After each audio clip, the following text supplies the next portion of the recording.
Hello, everyone. Thank you so much for joining us today. I am really excited that you are all here to learn a little bit about preparing for next week's All Ivy Environmental and Sustainable Development Career Fair, which is being held at Columbia University. So, my name is Diane Hall. I'm here from Career Services, and I am going to get started.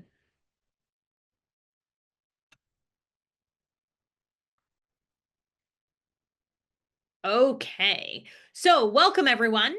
Again, we are here to prepare for the All Ivy Environmental and Sustainable Development Career Fair. I'm going to be going over some of the details for you today about the fair next week, as well as some of the other opportunities that you might have to gain exposure to the field, and I'm happy to take your questions. I will be sharing the slides at the end of this program, so I'll be talking about some of the resources that we have in career services that you might find interesting, and I just want you to make sure that you know that at the end you will be getting the links for all the resources that I'm talking about. So if you have questions, please drop them in the chat as we go along, and let's get started. So to introduce myself, I'm Diane Hull. I'm the Senior Associate Director in Career Services, and I work with graduate students and postdocs. So this program today is geared more toward graduate students and postdocs, but if you are an undergraduate student, you are welcome to join us. All of the information that we are talking about today is going to be applicable to you. I encourage everyone to stay on until the end so I can share with you a little bit more about some of the programs that we have going on as a part of the Career Insight series, and this is one of them. So what will we be talking about today? First, we're going to go over some details about the All Ivy Environmental and Sustainable Development Fair, as well as the programs that we have leading up to the fair. So there's a few programs next week. How you're going to navigate the online platform, how you can prepare to meet with employers so you can put your best foot forward, and other programs and events of interest that we have that might be interesting for you as someone who's interested in careers in the environment and sustainable development. So let's talk first about details about the fair at Columbia next Friday. So the All Ivy Environmental and Sustainable Development Career Fair has been going on for many, many years. And this fair is sponsored by all of the 8 Ivy League schools, Penn being one of them. It is hosted by the Columbia Climate School, and so that is the location, but all students from the 8 Ivy League schools are invited to attend. So there are 3 components to the fair next week that I want to make sure all of you are aware of. The first is the virtual employer info sessions. These take place on Wednesday, February 26th via the Simplicity platform. And I will be sharing information about those information sessions. I strongly encourage you to participate in those. Next Wednesday evening at 6 p.m. Eastern Time, there is a virtual panel on sustainable finance. You just need to register for that in advance so that you can get the Zoom link, and I'll share information about that in a moment. And then, of course, the in-person fair, which is Friday, February 28th at Columbia University.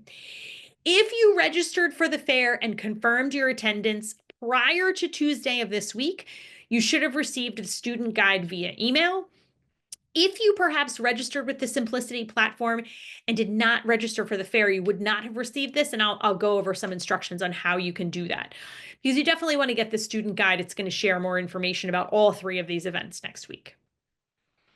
So this is the schedule of the All Ivy Environmental and Sustainable Development events next week. Wednesday from 9:30 to 3:30 are the employer information sessions. They're generally every half an hour. Then the evening panels from 6 to 7. And then on Friday is the fair from 9:30 to 3:30. Now you will see that there is an in-person morning session and an in-person afternoon session.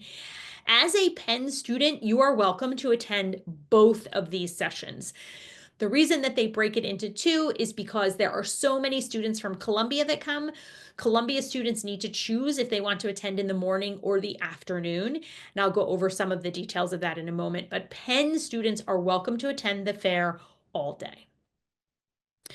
So let's go over these virtual employer information sessions, which again are going to be held next Tuesday.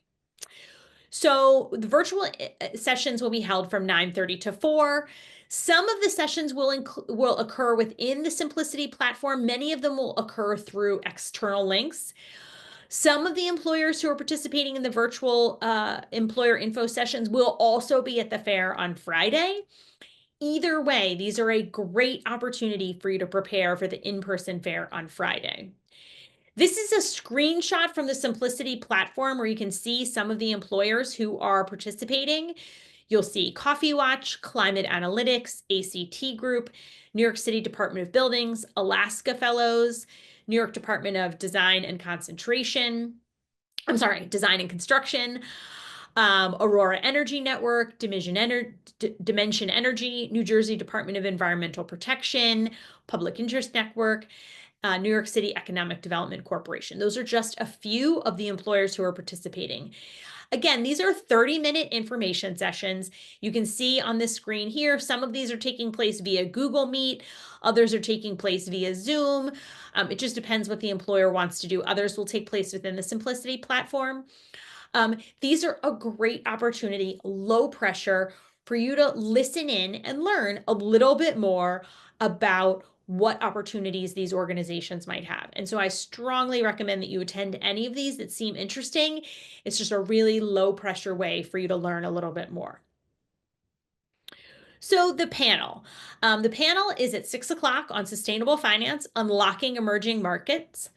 Again, you just need to register. The event will be recorded, but I would strongly recommend that you participate in case you have any questions. And you'll see that there are 3 different panelists who are participating. ESG Integration America at DWS Group, Amazon Finance Network, and someone who works for the NDC Partnership. This is moderated by Lisa Sachs, who's the director of the Columbia Center on Sustainable Investment. And again, if you have any interest at all in sustainable finance, I highly recommend that you register for this. Again, at the end today, I'll share all the links and there'll be information about how you can register. This is a quick screenshot of some of the 58 employers that are registered to attend. This is just a visual representation, but I encourage you to get into Simplicity before the fair, and we'll talk about this in a moment, to learn a little bit more about the employers who will be attending. How is the fair and how do you get there? So the fair is at Alfred J. Lerner Hall at Columbia University, which is at 2920 Broadway in New York, New York. Now, I know some of you may be in programs in which you are arriving on bus, others may be getting up there on your own. The easiest way to get there from if you're coming into Penn Station or other places downtown is to take the 1 train uptown and get off at 116th Street and Columbia University. So if you can see on this map, the green arrow is where the fair is, and the red one is where the subway stop is. So you'll see it's right there, and it's really easy for you to hop on in and walk across the street. So I wanted to show you a floor plan of what the career fair will look like. So you'll see over on the left-hand side, student entrance. You're going to come in and there is a student coat check, but it is on a different floor. You're going to check in as a student, and then you are free to join the fair once it opens at 9:30. You're in the same building as the Columbia Bookstore. There are restrooms, there are water bottle filling stations. So there's a lot of information. There's a lot here in one spot that you're going to need. So I wanted to give you some information, helpful hints about the fair. So a couple of things. At check-in, you will be given a blue bracelet. That gives you access to the fair, and you will need this for re-entry if you leave. Again, Columbia students only have to participate in either morning or afternoon. Penn students may attend both sessions. The reason that you get a bracelet is blue means you are eligible to attend the fair the entire day. They will also have green bands and red bands for the Columbia students to indicate that they either signed up for the morning session or the afternoon session. Once you've registered once, you'll get your band, and then if you leave to go to the restroom or get something to eat or take a break, you can get back in. You just need your bracelet. Similar to if you've ever come to any of Career Services career fairs, and we give you a name tag that indicates that you've already checked in. It is possible, if the room is very busy, that they may clear the room at lunchtime. to sort of clear out the morning Columbia session students, morning session Columbia students to make room for the afternoon. But you are welcome to come and go throughout the fair. Food will not be provided for students, but there are many, many restaurants and cafes in the area. If you take a look at the student guide that was emailed to you by Columbia, they will give you information about that. It will probably be warm, even though it is cold outside, it will be crowded inside. Bring a water bottle. They will not have water bottles provided, but there are refill stations within the building. They also are providing a space for Penn students and other students who don't go to Columbia who need a break from the fair, because the fair can be really busy and really overwhelming. And we want to make sure that you have a space that you can go to if you need a break, but you don't have to go outside and be in the cold or potentially bad weather.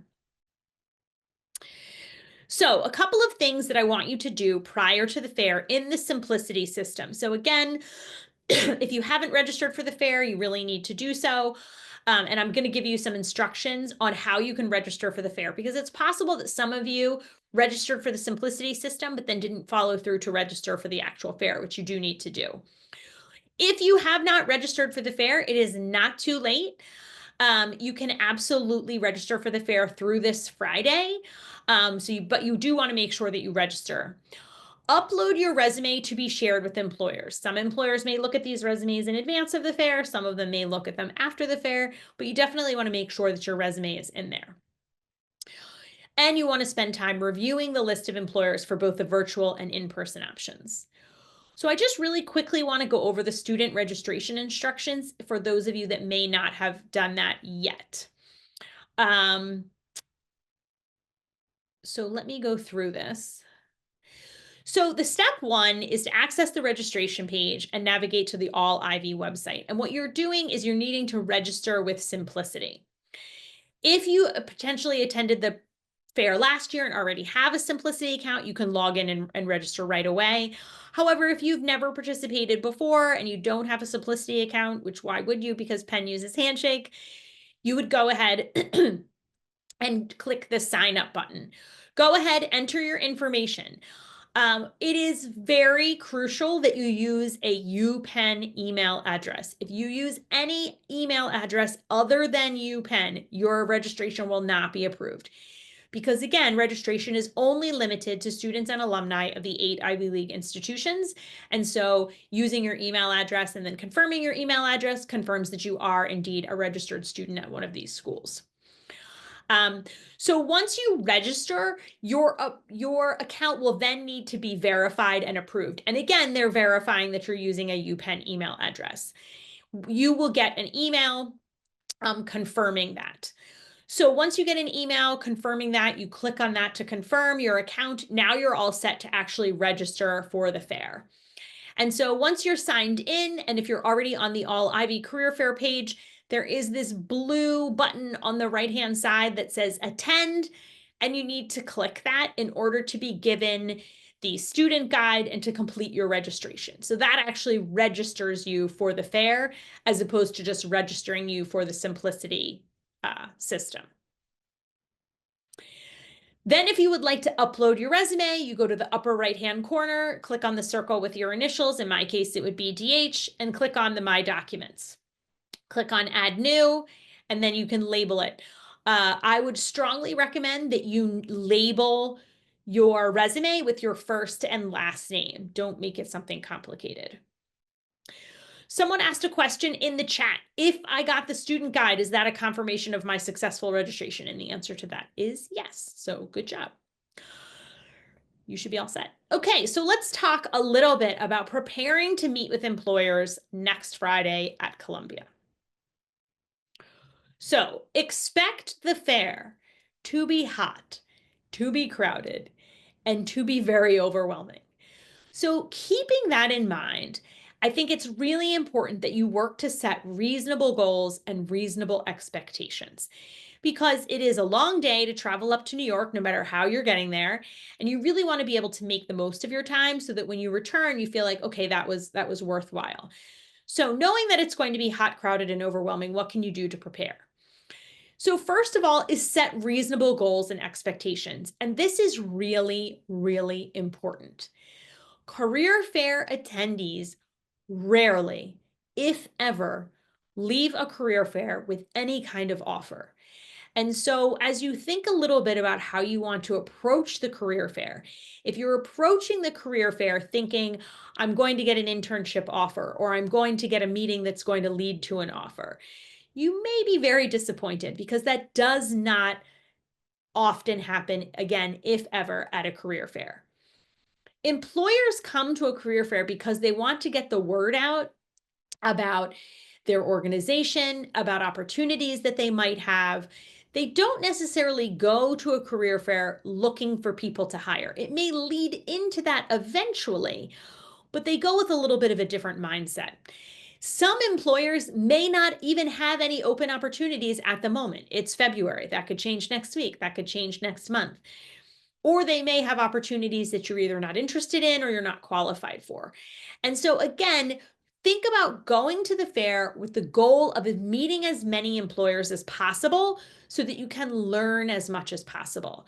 Having curious conversations which are focused on learning and less on gaining an opportunity. And we'll talk a little bit about how you might approach an employer at the career fair. You also really want to think about how can you make contacts that you can follow up with later, right?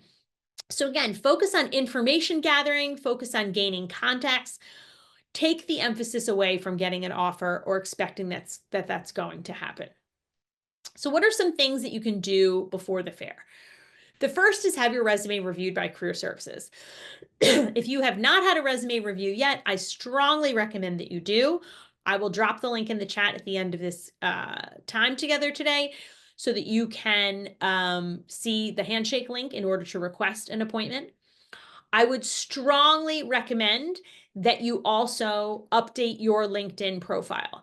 It is very, very common that employers will look you up on LinkedIn. And one of the things I'm going to tell you that you want to do after the fair is start connecting with people that you meet at the fair on LinkedIn.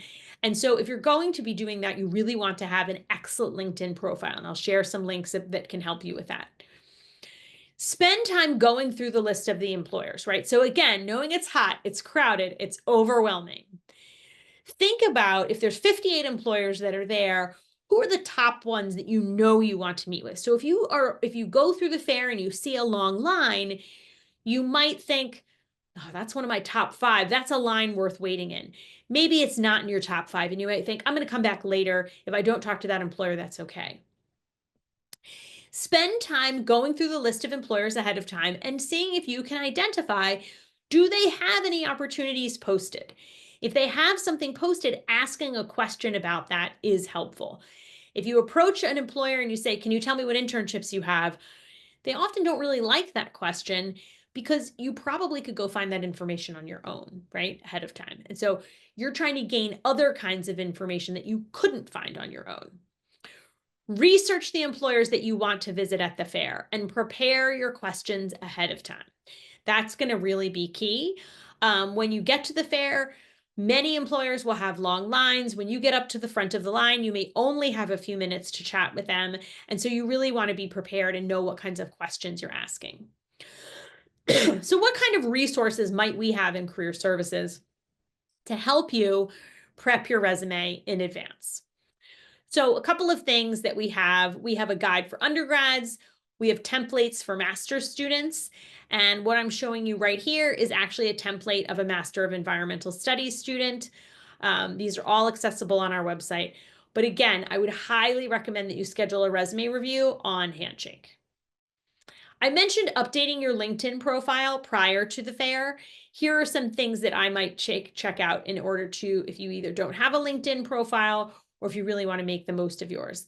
We have a great YouTube video on leveraging LinkedIn as a graduate student. We also have another one about what to do with LinkedIn as a master's student. All Penn students, actually really anyone with a Penn key, so if there are any alums on here, have access to the LinkedIn Masterclass, which is usually $99, but it is free with your Penn key. And again, I'll share these links with you at the end. How can you research employers ahead of time? Check out their website. Do they have specific opportunities that interest you? That's going to be one thing that you're going to want to take a look at. The best place for you to look is on their website. You can look on LinkedIn. Do they have any positions posted on Handshake? When employers have a Handshake account, which again is the system that we use to manage all of our jobs at Penn, they have the choice. Do they want to post the job at Penn only or across the country? Most employers will post them across the country. So even though you're going to New York and we're in Philadelphia, you're going to find a lot of jobs in Handshake from all over the place. And so taking a look at that ahead of time is really helpful. Again, not all employers will have job or internship opportunities, but they are all still worth speaking to. Any employer conversation that you have is helpful. You just want to be prepared ahead of time. So the day of the fair, what are some things that I would think about?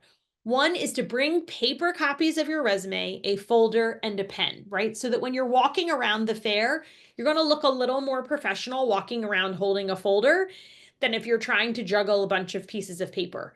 I don't know what the weather is going to be like next Friday yet. But certainly it could be a situation where it's raining. You don't want your things to get wet. So I would really be sure that you have, a nice professional look to you as you're walking around. Arrive early. Again, it opens at 9:30. And often people spend more time at a career fair than they thought they might. So you really want to be prepared. Professional attire. This does not mean that you need to wear this does not mean that you need to wear a suit. It means I wouldn't wear sweatpants. I wouldn't wear torn clothing. I wouldn't wear a crop top. I wouldn't wear a hat. If you have headphones in for the ride up to New York, I would take them out before you start talking to an employer. Neat, tidy clothing is what you're going for. Again, doesn't need to be a suit. Many of you will arrive with friends and classmates.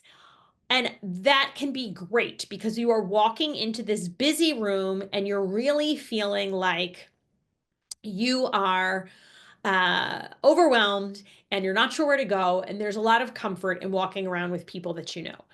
However, no employer is going to hire you and your friend, right? And so I really think it's very important to spend some time to go to the fair alone, right? Go visit employers alone. If you and a friend or a classmate are together, chances are whatever they want to see might be different than what you want to see. And it really is helpful to go through the fair independently and presenting yourself as a candidate because in the end, that's how you will apply. Build in breaks for yourself. So definitely if you're going to be there for a while, take some time to go eat lunch, take some time to go out into the quiet room, gather your notes, see what it is you're looking for. Really build in some breaks and stop and take notes periodically so you can do quality follow-up. So what you really want to think about is who are you going to follow up with later? If you meet with 10 different employers, are you going to remember the person that you spoke to at the first employer? Are you going to forget who they are? Make some notes. If you have a conversation with them, write a note down about what it is you talked about so that when you connect with them later, you can check in with them. We're getting some questions, and so I want to address those now. One is, would you suggest having a 1 or a 2-page resume for the fair? The answer is that really depends. It very much depends on what level of experience you have, whether you're a graduate student or an undergraduate student. I think if you can get to a page, that's always nice. But if you are a graduate student who has 5 years of work experience prior to coming to Penn to get your master's degree, it's probably going to be hard to keep it down to a page. So again, this is really an individual question and probably best handled by having an individual career advising appointment to review your resume.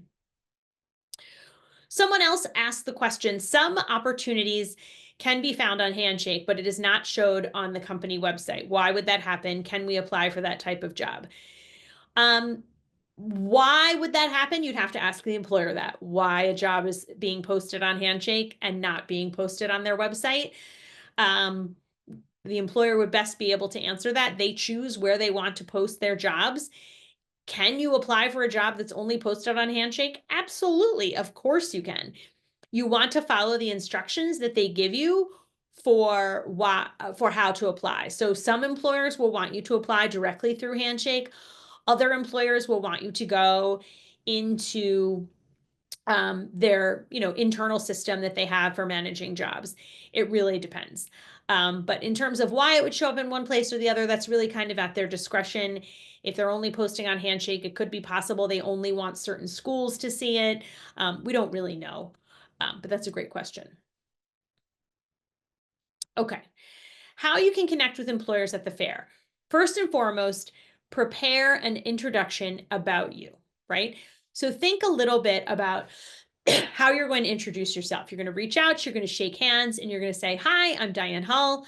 I might say I'm a master's degree candidate at Penn studying environmental studies. Prior to coming to Penn, I worked for 2 years in the energy industry. I'm looking for a summer internship for this coming summer. Can you tell me a little bit about?" And then I might showcase something I've researched. What I would not do is lead with asking what opportunities they have. I know that's ultimately the question that many of you are curious about, right? Is what kinds of internships or full-time jobs might you have? But that's probably not the best question to lead with. After you introduce yourself, you might say, "I see that you have this particular internship listed on your website. Can you tell me a little bit more about that?" Or you might say, "Oh, I looked on your website and I didn't see any summer internships posted. Is that something that you might see in the coming weeks, or is there somewhere else that I should look?" You're showing that you've done your homework. If your question is, "Can you tell me what opportunities you might have?" without any context, that's not as helpful to the employer. Again, some or many employers may not have any open opportunities at the moment or opportunities that interest you, but they are still worth connecting with, right? So you might talk to an employer who doesn't have any jobs or internships open right now, but they might in another few weeks. And now you have a contact someone you might be able to speak to. Questions you might have for them about specific opportunities that you've seen posted. What are some of the skills or experience that you're interested in seeing? Um, if they do have an opportunity, you can say, "What's the best way for me to go about applying?" If you turn in a resume, is that going to mean something, or are you going to need to apply to it after you leave the fair? Many employers will take resumes from you, but it's unusual, I think, for an employer to feel like that you handing them a resume is actually an application. More often than not, you're going to need to go through a separate process in order to apply. So after the fair, be very, very strategic about your follow-up. Anyone that you met and had an in-depth conversation with, you can certainly send a LinkedIn request to. But again, before you do that, you want to make sure that your LinkedIn profile is really, really stellar. When you are requesting a connection on LinkedIn from someone that you met at the career fair, you want to personalize the request with a note. They are going to meet hundreds, if not thousands, of people at the career fair. And so what I might want to see if I were an employer is if a student was connecting with me, is if they said, "Hey, it was so great meeting you at the All Ivy Fair on Friday afternoon. I really enjoyed speaking to you about whatever it was you spoke about. I'd love to connect with you on LinkedIn and keep in touch as I pursue internship opportunities." That's going to be a lot more helpful than just a blind connection and probably they don't remember who you are. This is why it's really important for you to take notes throughout the fair of who you've met with, keeping in mind what might I want to say to this person as a part of my LinkedIn request, and then keeping in mind that what you would say would be related to what it was you talked about at the fair. If you learned about any particular roles, you would want to go ahead and apply, however it is that they wanted you to apply. If you're writing a cover letter for an internship or a job posting that you learned about at the fair, you might say, "I enjoyed meeting Diane Hull at the All Ivy Career Fair on Friday at Columbia," so that you're giving them some context. Anyone that you met and you felt like you had a substantial conversation with, you certainly want to send them emails to thank them and share something about you. You might say, "I really enjoyed meeting you on Friday. Hope we can keep in touch, as I pursue opportunities over the next few weeks." After the fair is almost as important as during the fair.